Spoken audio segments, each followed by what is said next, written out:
Bonjour à tous, j'espère que vous allez bien.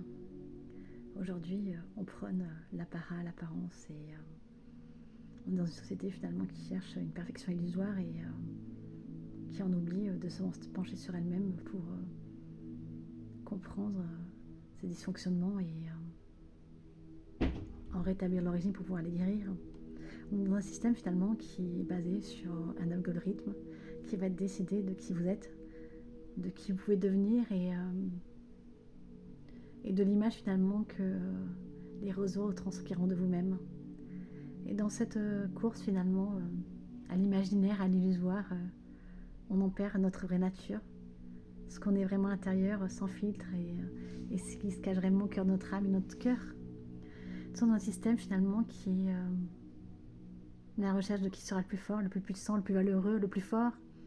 Et dans cette quête incroyable, on oublie qu'au passage on écrase quelques personnes. À l'époque où j'ai connu les réseaux, moi je suis de l'année 1982, les réseaux étaient vraiment un système d'ouverture énorme sur le monde. C'était la manière finalement de pouvoir parler avec quelqu'un à l'autre bout du monde et de pouvoir faire des recherches, etc.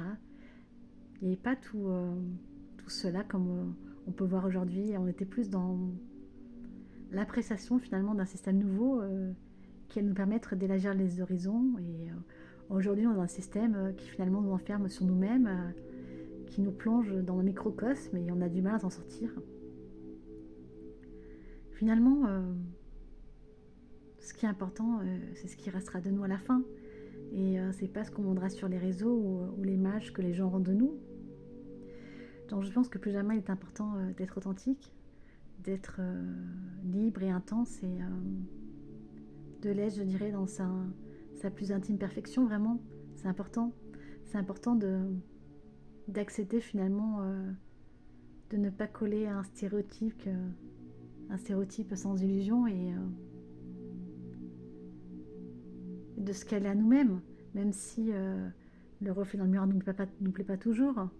On a besoin finalement aujourd'hui de retrouver du sens, je pense, dans tout ce qu'on fait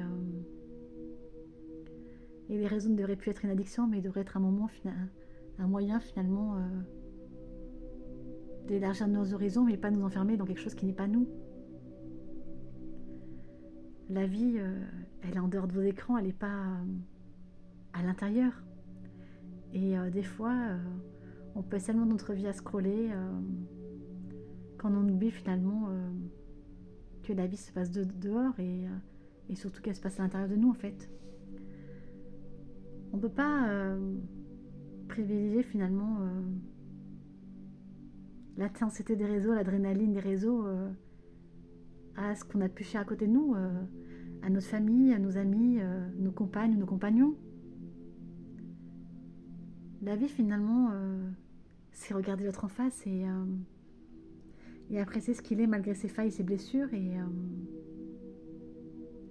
rechercher finalement une perfection intense à travers un écran, c'est refuser de se confronter à la vie et à ce qu'elle a de beau et de tragique à la fois. Revenons à nous-mêmes, à cette vie finalement au-delà des filtres et sans contrefaçon. À bientôt.